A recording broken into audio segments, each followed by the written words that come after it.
Good morning, good afternoon, good whatever time that you're in, because you are alive. Thank you so much for tuning in to another episode of the Perspective Podcast. We're here to impact your perspective. Elevate your mindset. Y'all know what it is. You guys know that we're in a series right now. The series is called Uncovering the Mask. We had an earlier episode earlier in this season of us talking about the mask and really diving into what the mask really means for us. I think we talked for about an hour and a half about it, and then so now we're in a series really trying to break that down and what that means. And so the first episode that we had was being a whore for attention and understanding that attention doesn't mean options. Just because people are in your face and they think that you look good doesn't mean that they want to be with you or think of you as a viable option to really be with. And then we talked about rehabbing the heart, how sometimes we go through problems as a kid or we are hurt, our heart posture is hurt. And so what we have to do is rehab to get back. You got to do the small things, the physiotherapy on your heart to get back and to love freely again. And so today's episode is something that we all struggle with in different forms, in different ways. It is giving in to lust, right? We live in an age of social media where we just feel like, man, I can swipe, I can find somebody that looks good. I might have a partner. I might have somebody that I love, but at the same time, it's like I'm also always being fed images and lusting after other things, and that sometimes isn't even another partner. Sometimes I'm lusting after a lifestyle. I'm lusting after and coveting over what somebody else has. I'm always looking at what's more, what's available, and never being content with where we are. Deuce's favorite artist has this song that I always kind of go back to, and honestly, it makes a lot of sense. Love Yours. You know, what that means to you. I'm actually, tell them what that means to you, what that song means to you. Greatest song of all time. Greatest is kind of a big thing, but it means, it means being acceptance of what you have and being content with that and realizing like what you have is enough and not overbearing yourself in situations, in rooms, in anything that is not for you. And just like finding love. We're in a world of greed, a world of wanting more. Sometimes you just gotta respect to be happy with what you got, bro. And that's why J. Cole's the GOAT. Like, he really makes music that's like, if you can make a song that like constantly is brought up in deep conversations, not in fly-by-day in deep conversations, you're doing something right, bro. I can bring up redemptions in a lot of our conversations as well. What's redemption? Redemption on your mind when we think about me. You've never brought up redemption. I'm just saying I can. Like, I can really. No disrespect. Why do I always want a woman who wants to be independent? Like, you know what I'm saying? That's for real. That's deep right there. I'm just saying, like, you know what I'm saying? Like, he be spitting too. In a different way. They be spitting, but you'll never be content until you love yours. Drake has those songs. Is there more? Drake has a great song on this same topic. Is there more? Where he talks about reaching this type of peak that he feels like he's already had. Like, what is left for life if I've already filled everything? Anyways. No, that's so real. Like, at that point, what do you lust for when you feel like you have it all? Mm-hmm. And he still probably has that. You could have it all and still feel like there's more. But that's why lust is such a critical sin, because it's like, when is it ever satisfied? I think like we gotta do a quick separation between love and lust. I'm sure you already got something. Oh, come on. You know what I'm saying? Let's get into the scriptures, and then we can really get into what it is. So today's scripture is actually gonna be in James. We're here at James 1. 14, and we'll read up to 18. You want to read it? To 18? Yeah, so 14, just down. Temptation comes from our own desires, which entice us to drag us away. These desires give birth to sinful actions, and when sin is allowed to grow, it gives birth to death. So don't be misled, my dear brothers and sisters. Whatever is good and perfect is a gift coming down to us from God our Father, who created all the lights in the heavens. He never changes or casts a shifting shadow. He chose to give birth to us by giving us his true word, and we, out of all creation, became his prized possession. Talk to me. I mean, you read it out. Talk to me. What's your first feeling when you read that, when you hear that? Makes me feel good, like God's on my side. Mm-hmm. Makes you feel at peace, grateful. Yeah, I mean, I'd be honest in saying, I think when we look at lust and love, right, the difference between it is that love gives you depth. When you love something, you give it your all. You have a deeper connection. You spend more time with it. Where lust is so momentary. Mm-hmm. It only really satisfies you for that moment. You've talked to a girl and thought that it was love, and you realize when some time goes by, you're like, that really wasn't love. That was just lust. That was really just for the moment. And I think that's so important because even in the scripture, God, it's saying that God loves you so much, you are His prized possession. Like He has meticulously created you, and that is, and even when He did that, He still loves you through your sin, through the foolishness, through the times that you don't check for Him or watch Him or say, you want to go spend time with Him. He still loves you through it. He's like a perfect grandparent.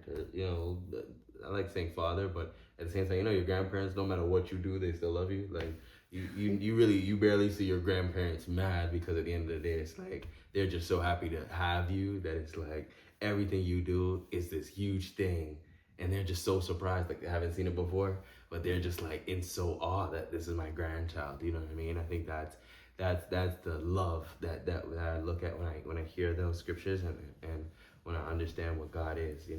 Yeah, I feel like with me, like love is through the bad, and lust stops as soon as it gets bad. Like if you realize when it gets rough that you no longer, and it can be girls, but it can be any action. I said earlier, like my word for the year was love, and it was just about like even through the bad thing or the rough periods, still committing to the same thing, and that's how you show love to something. Like as soon as it gets hard and someone leaves or you stop engaging in the action, that's that's a moment to realize in yourself that you didn't truly love the thing, and that could be okay in some situations, but you just gotta know you don't love it, and don't mix the two and say you love something but then leave it, and now you're conflicting the two, and now you're split. Yeah, and it's knowing, it's having deep emotional intelligence in yourself and just knowing yourself and knowing what it is, or being honest with yourself. Yeah, like you quit something, it's like, bro, maybe you just lusted after it for a while. It looked good. It had the money attached to it. It had the fame Yeah, attached to it it, the had, accolades. yeah, you did it for a short gain reason, and that could be okay. You just gotta know that's what it is, and start choosing things that you can love for a long time, that you can go through the bad with, and even when it's not as good, you're still with it. So just being deliberate. And can I say that I struggle with it? Mm-hmm. I think we've talked about it. Lust is something. It's salacious. It sounds dirty. It sounds like a man lusts after a woman. I see it on social media where it's like, I want a man that doesn't lust after women. Baby, I don't know what man doesn't. I don't know. You know what I'm saying? That's crazy. I don't You don't even even hear see any that. negative. Oh my days, No, that's no, all the time. I'm sure they say that, but Yeah. like, I feel like it's hard to not. And It's hard to find. I mean, we grew up in an era where images is the biggest thing. I could scroll and see more people, more beautiful women in a matter of 10 minutes of me waking up versus kings that had to it took them a year to see as many beautiful women as I'm seeing on the wake up before I even get to work. And that's just by scrolling. I'm constantly being bombarded by imagery and what the world says as being the beauty standard. And so I might have somebody that I love or I care for, but then I'm thinking, okay, but I've seen this. She looks better. Okay, she looks good too. Okay, she looks good.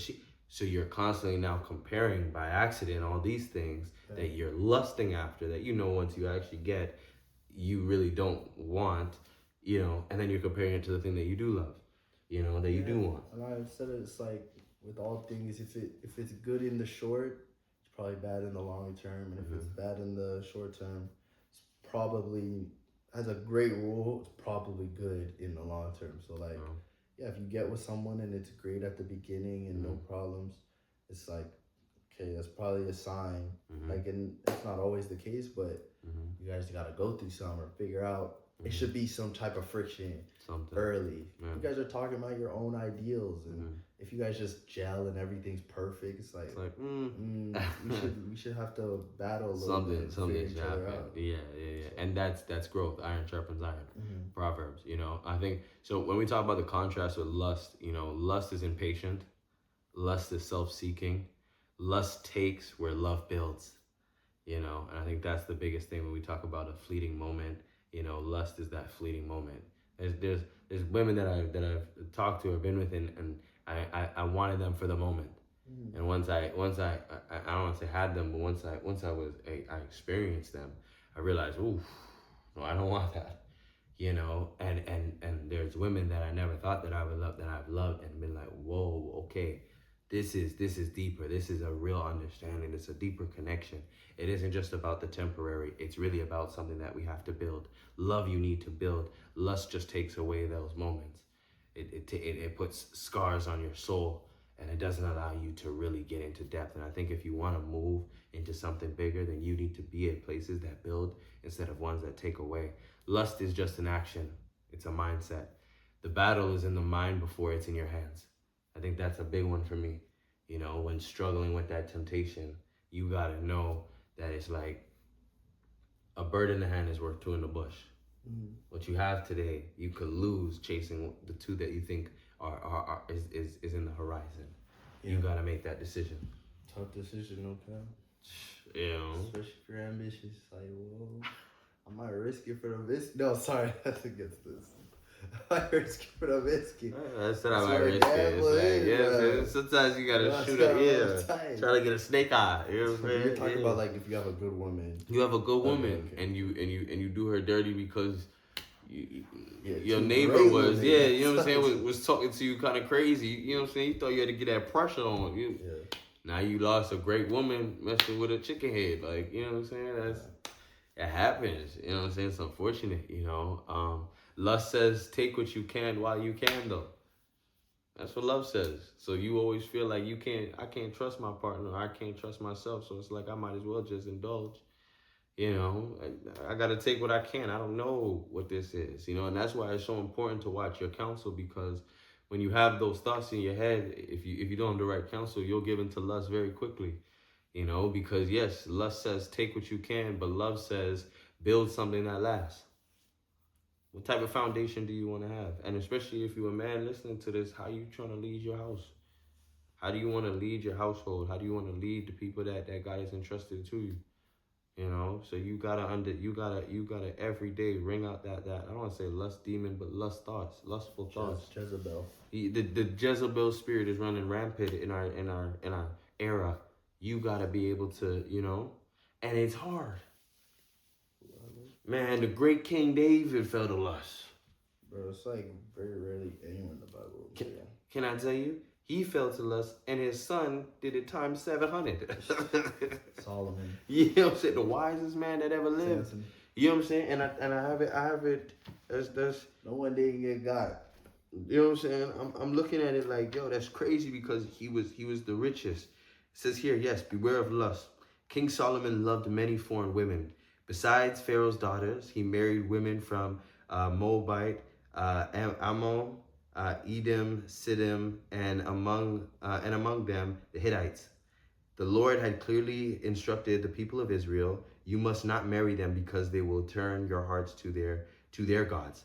Yet Solomon insisted on loving them anyways. He had 700 wives of royal birth and 300 concubines. And the fact they did not turn, in fact, they did turn his heart away from the Lord. That's 1 Kings 11, 1 and 3. So imagine that, the smartest man in the world, the wisest man in the world. God said. The Bible says, run away from lust. All the others are like, yeah, you can fight it with God. Lust, he says, run, my brother. Turn. Run. It will mess you up. Lust is really just about consumption. Love is about commitment. Mm-hmm. Lust is, let me take everything that I can. I don't know when I'm going to eat again. Love is saying I commit to knowing that food is going to be there.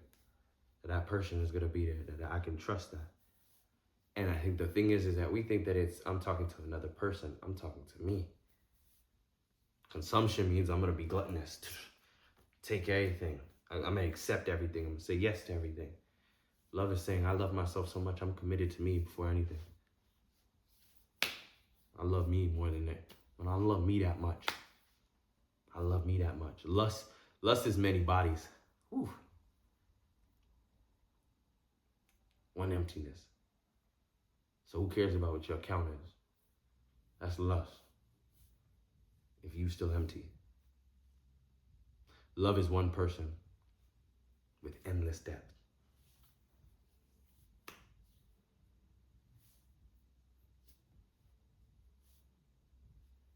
Like nothing else I gotta say. You know what I'm saying? There's nothing else that needs to be said after that because that's so real. So let me ask you then. Is having many people really power or is it lack of discipline?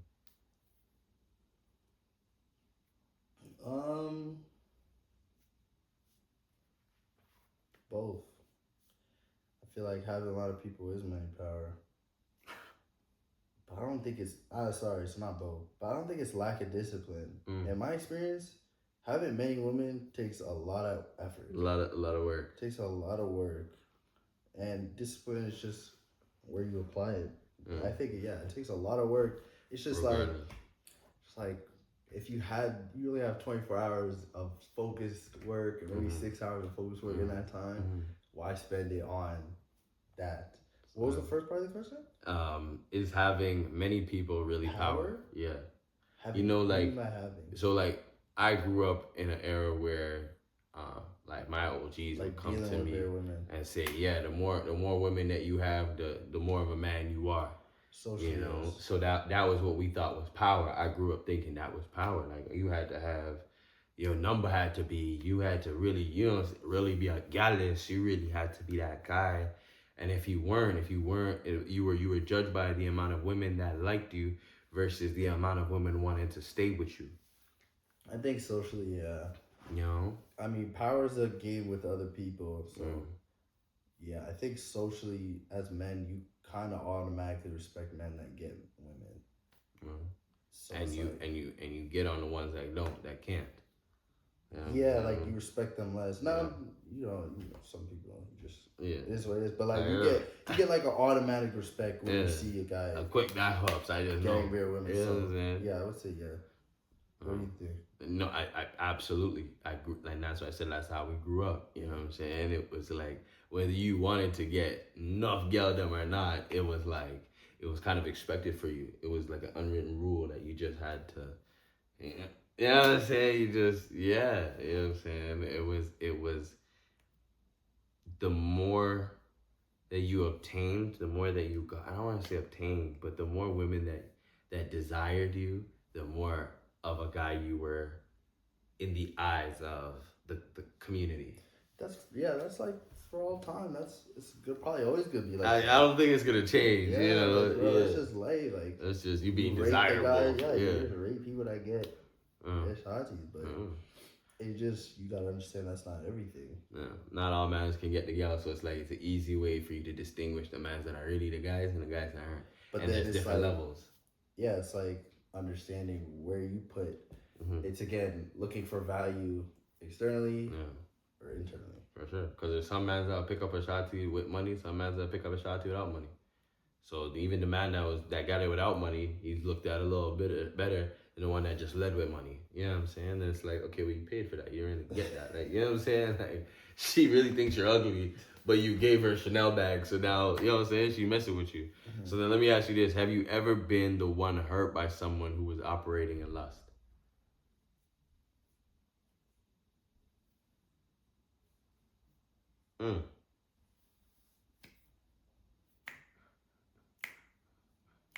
Nah, not solely them. I can't put it only on her. Talk to him. Like I feel like, nah. Talk to them. You gotta talk to them, man. You can't just leave it. Answer, bro. I don't know. I feel like you have more to say there. Nothing more to say. It's like, man, just sit there and say. Have I ever been hurt by a girl moving out of lust? Yes. Nah, like, I think I've ever been like, you just dealt with me and left. Nah, I don't know. You left expeditiously after? Oh my I'm not gosh. saying. I'm You not care for saying. me. I'm not Yeah. saying they. Oh wait. Yeah, I'm not saying like, oh, a woman's always loved me after. Yeah. But I'm just saying her leading with lust never broke. Never me. made me feel the ways. I Because think like that's a woman. I know what type of girl you are, so it's like I wasn't loving you. expecting anything. I think this is a better question for women. I think women have Yeah, I think that's a definitely, woman question. yeah, 100%. they've definitely, and it's unfortunate. They feel like a man will chase them up until they get them, and once they get them, they stop chasing them. Yeah. Which I think the animal kingdom is like, as long as if I get the gazelle, well, I might. What else do I have to do after I got the gazelle? I ate the gazelle. Yes, the gazelle has to regenerate. Yes, it's like that's the animal kingdom, though. Yes, it's like but I just and it's unfortunate because again, it's us operating out of lust. It's operating out of fleeting moments, And so the man will say anything to kind of get with you, and I think I always respect the men. I know I've always respected the men. They didn't lie about their age, didn't lie about what they do, didn't lie about how they feel. A real player, I'm gonna keep it a buck. This real game, a real player can say the truth and still get what he wants. That's player. You know what I'm saying? Our generation feel like you player just because you get somebody. No. Because if you had to lie and tell her that your name was really Derek, and you're really 27, and you have a good job. At the same time, it's like what player you know. Nobody be straight up, bro. That's the difference. Cap, no, nigga, you can be straight up. Tell the truth. I ain't never lied about my age to nobody. Who? Nobody. I ain't never lied about my age to any women that I've ever talked to. I have never. Me, Roman has never. I've never. The shorty told me her age, and I said, "Let me lie about my age to try to get with you." Never. You know what I'm saying? You'll know my age. You'll know who I am. Will I tell you all of who I am? No. But I'll never lie about my age because it's like that's dangerous, really. You know what I'm saying? I would never want anybody to come to me and lie about their age. So yes, my age, all that stuff, the basic information, I don't need to lie about. And what's clear is not having to lie about nothing. Tell her, shorty, what your intentions are. Tell her what you want. You'd be surprised on how many women would still be cool with whatever as long as you kept it a buck with them. You've been honest with them. But don't try to make it to be this when you know it'll never be, just to try to get with them temporarily. You know what I'm saying? Because if someone did that to you, you'd be pissed, angry, ready to catch a charge. You know what I'm saying? So, are you still on the old age thing? No, I've never told nobody the wrong age. I'm like, never. Hey, like a year? Ask about me. Never. Your birthday came early. Man, I'll tell you exactly what age your birthday's in like a month. When I was 16, 19, 22, I'm going to tell you the truth. Because it's like, you got a choice. Now you got a choice. Ball's in your court. But most times, and I'll be honest with you, especially when I was talking to older women, it was always like, yeah, I might be this age, but have a conversation with me, and you'd understand why you still want to mess with me. Mm-hmm. Talk to me. I don't think like I'm my age. So it don't matter what my number is. I'm going to tell you the number, but come talk to me. That's just me, But lust, we give into it. So, you know what I'm saying? That's just, I'm just trying to get them game. I'm trying to talk to them because that's real. I hear a lot of men be saying some false things to try to get with women. And it's just, I don't think that's cool. Tell them what it is. I don't think it's cool. I think, you really like that, you don't need to say nothing. You just tell the truth. What? Man, lust will have you collecting people, but never building anything. There's been times that I felt like I was collecting people. I was around environments of people that I shouldn't have been in, thinking I was building something of a solid foundation when I was empty inside. Love will have you building something that outlives the feelings. Right? That's why the honeymoon stage, if somebody stays past the 3 months or past the 6 months of them pretending to be someone else, you start to realize the real of them. Can they accept you? That's love. Lust would have been like, man, what? You have that? Nah, I can't mess with you. Mm-hmm. Yeah, temporary. You only benefit me until temporary, And the truth is, most people aren't afraid of commitment. I have, remember, Central C said commitment issues. People feel like they have commitment issues. I think most people are not even afraid of commitment. What they're afraid of is discipline in the right areas. So yeah, we said at the beginning, discipline sometimes feels like, you have a discipline to getting multiple women, or you have a discipline to staying away from them. But which one is the better spent of your time? So might not be afraid of committing to somebody. You're afraid of having the discipline of being with only one, because that's difficult for some, right? So you got to it's a different type of commitment. Yeah, I mean, like that's the same word, discipline, commitment. It's just different. It's kind of tough because we say that you have commitment issues because you don't want to be with this person. It's like no, it's also being disciplined to this person, disciplined to this arrangement, to what this is. Yeah, I feel. Yeah. Because real love requires you to die to the part of you that craves temporary satisfaction. Real love.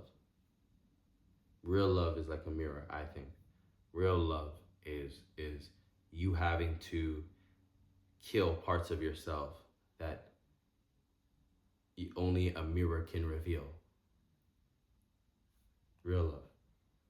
That's why it says if we're not growing together, then we're growing apart. You gotta kill parts of you. Some parts of you might think are beneficial, but then when you see it in something like, ooh, no, I gotta change that. And now they're around you so much they can see it, so they're like, no, you gotta change that. I love that about you, but no, that one that part you gotta kill. I see what you're doing here, but you could be better if you just do this, like that. You gotta constantly redefine and get at you, and that's why marriage is so difficult. I'm not saying it's so difficult. Why a lot of people do not understand the gravitas of what marriage is, because they think that it's just I love you. No, I love you. Okay, let's get married. And it's like no, like marriage is killing yourself, killing a part of yourself every day. A part of yourself where I wanna make bacon. She's like, man, I don't want to smell bacon today. My ego says I'm gonna go make that bacon, and I don't care what you say. But I also love you. That's why I'm single, y'all. Listen, I'm about to make that bacon. Stop playing with me. Crazy. You better cover your nose. I'm making that bacon. Yeah, that's why it's like you gotta be real with yourself. I think it's tough in this generation. A lot of people just want to be in some just to be in some. Lonely.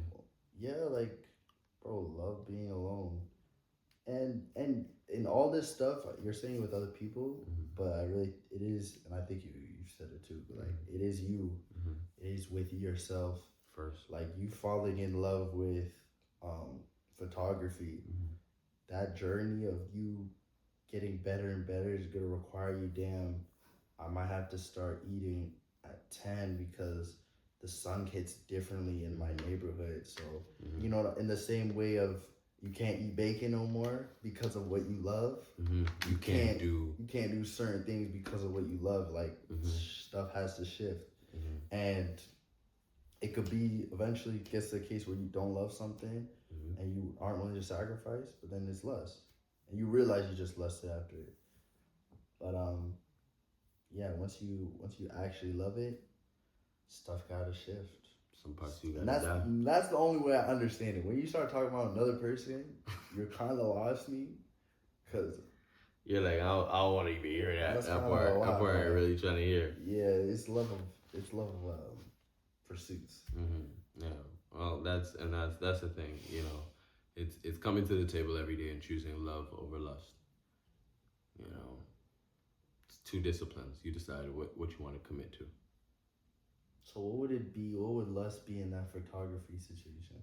Like not willing to change your bed or go to bed your habits, or would it be like while I'm doing the photography, let me try and I don't know do fashion on the side, cheat on it, but then I'm not really committed to the fashion as strongly. And I'm like kind of cheating the love of the photography what you really because of the fashion. This is just a lust. Greedy. Like I don't even really want. Yeah. So it's not just a man and a woman. There's so many ways that we lust after things, that distract us from the goal. distract us from the thing that we actually love, And again, instead of thinking of it having to be something else, that love should first be with us, committed to us, loving us, disciplined to us, to who we are, who you are individually, who you want to be. And so you love the future you so much that you have certain boundaries in place to make sure that you do not look for something temporary out of lust that will take you off path from the thing that you love. That's what it is, off path. Lust is really a sin for real, because you're going against the path. You're going against yourself. And that's wrong. That's why sexual sin is so crazy, because it's the only sin that you're defying yourself. Really? Only sin. What other sin? I'm killing somebody, that's a sin on some other man. I lie to somebody or I covet another man's wife, that's a lie on someone else. Sexual sin is the only sin that you're actually defiling yourself. You're actually putting yourself up. Pride? Pride is a sin. It's a bad virtue, but pride is inherent in all. Sexual sin is something that I'm perverting what God used for consecration, right? And I'm saying that I'm my own dictator, I'm my own God. I can do it whenever I please to do it. Yeah. Sexual sin is the only thing that does it. That's why every preacher talks about addiction to pornography. I didn't understand that. I'm just not somebody that I did it. I'm not trying to sit there and watch it. I gotta get in it. I gotta put my hands on the rock. You know what I'm saying? I'm just keeping it 1,000. Like, you know what I'm saying? Some people just want to watch. That's not me. That's not my bread and butter. I need let me touch some. You know what I'm saying? I haven't had the rock in my hand in a minute. You know what I'm saying? So I feel like all those things gotta be if it's like your goal. Yes. Boom. It's going against it. I mean, when you're with a girl, like relationship, God is good. You guys develop a vision for where you're going. Mm-hmm. So whatever is against that. We said we saving up for a house, and I want to go spend money to do this. That's going against what the goal is. So I'm lusting after something that's taking me off a path, off the goal, off the mission, off what needs to happen. And once I'm doing that, I'm also cheating my partner in the thing that we said, the love, the foundation, the long lasting, the depth that we said that we was gonna have.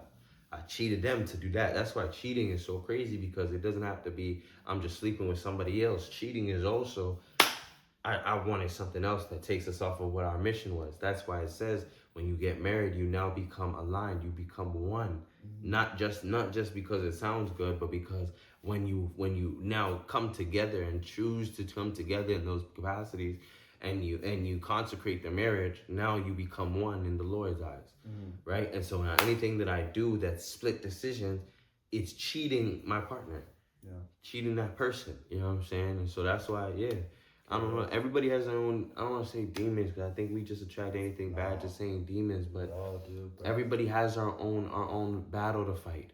We all have our own war, but the first person that you got to put on, Jamaicans say, you have to put upon manas, is ourselves. The first person that you have to look at and develop isn't your boyfriend. It isn't your girlfriend. It isn't your best friend. It isn't the guy down the street. It isn't your business partner. It's you. Yeah. You gotta be the light in the dark. You gotta decide that, man, this and no further. So I mean, like, do you develop your own vision? It's kind of like you develop your own vision just to have a girl, and you got to develop a whole new vision. But this is why the right woman doesn't cause you to develop a different vision. What she comes around is to be your rib to hold you up during your walk. You gotta change. You're not changing the vision? The vision has always been to provide, protect, be a comprehensive man, and be the best version of who I am. Okay, that's too. I meant like, I know what you're saying. I'm saying as a man, we should all have these provide, protect, be a comprehensive man, be a complete man, and then have your own. But I mean, like, life. Let's say your goal is to be a rapper, and your girl comes around and says that she wants you to. She's a country star. She just likes to go to rodeos. Now we're split. That's not too bad. No. I saying something deeper than a rapper. Like, you want to be the best medical engineer. I don't know. You know what I'm Yeah, saying? something like that. And she takes And off path. yeah. Come on. So like she's got to follow that. That might not be the right woman, because it's like you might not be the one to really help me on my journey. God might not have sent you. You might have looked good, and that might have been my own pride of saying I want to be with her. And God said, I didn't call you to go to her. I called you to go to her. But you're like, I called you to stay by yourself. Stay by yourself until I develop her to bring the right one to you. But how many times are we Ishmaels? Pastor Philip Anthony Mitchell. I was like, he has so many first names. It's like, Philip Anthony Mitchell. He said that. He said there's a lot of us that will birth something or start something out of being an Ishmael. If you get into your word, I love it, because when Abraham and Mary get the promise of saying that Jesus says that God says that he is going to give them a child, she's already in her 90s. Like, she's late in her life. She's like, God, I ain't having no kids. What are you talking about? Like, you know what I'm saying? Like, what are you talking about? I'm not having none. And so they wait. They're trusting him. Wait. At one point, she just says, you know what? I'm saying Mary. I think it's Sarah. At one point, she's sitting there and she's like, you know what, Abraham? God forgot about us. You go and deal with this woman, our maid, and deal with her, and you know what I'm saying? Y'all will be good. At least you gonna have your son. At least you gonna have a child. From that, begot Ishmael. Ishmael was not a part of the promise. Ishmael was not a part of the goal, of the dream, of what it was supposed to be, of the commitment, of the marriage. Like, Ishmael was outside of it, outside of God's order. But their lust came from wanting something that God said, in the right time, my child. It's not that I don't want you to have it. It just has to happen in the right time. And there's a lot of us that birth things and go do things out of Ishmael, out of doing it because we think our own timing is better than God's timing. And God still came after all of that and gave him a promise and still delivered on his promise, because his word can't return to him void. So he still comes back and gives the promise and gives them their child.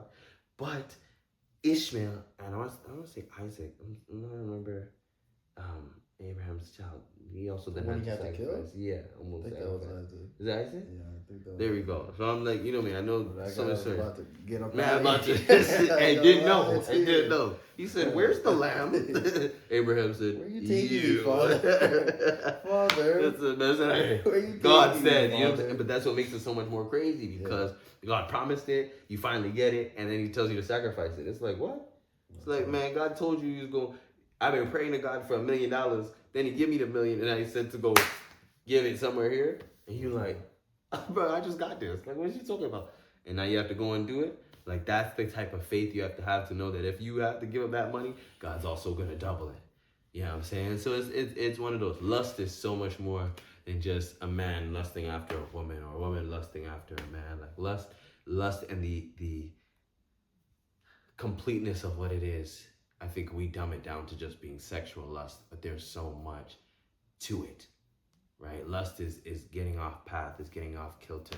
It's anything that takes away from the love that you have, or will hurt the love that you should first have within. Whatever is going against the goal, going against the grain, something that you know you're not supposed to do. And us as believers have to wring that out of us.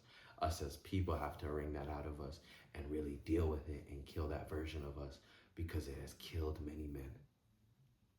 It has the wisest of us, the greatest of us, the strongest of us. Richest. Man, Samson, you know what I'm saying? No Philistine could kill him, but a woman got him. You know what I'm saying? You know, armies. I'm just bare hands. You know what I'm saying? Just with the hands. You know? Yeah, so it's that lust. You know, so it's just one of those. So I think it was just an important episode to have, because it's something that we all deal with. And I think when we talk about uncovering the mask, you gotta have lust in there. So like I said, we started off first episode being whore for attention. Second episode being rehab of the heart. And now we've talked about giving into lust.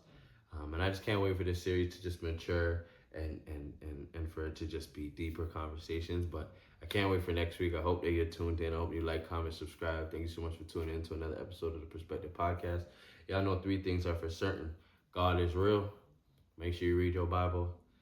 The tax man is coming, and if he's not, taxes, you don't have to pay them. So you just You know what I'm saying? Just pay your taxes, do what you gotta do. I know your credit card is coming up. And no matter what, every Wednesday there's gonna be a new episode of Perspective Podcast. Or Thursday morning, whichever one. But at the end of the day, just know that we love you. We're proud of you. We're praying for you. You guys know you guys got Roman here with you. And Joshua. Y'all know what it is. We love y'all. Can't wait to see you next week. Be great this week. Be great this year. Keep doing your thing. Run away from lust. Or don't. The choice is yours. We're gonna give you the perspective anyway. So you know what it is. Right.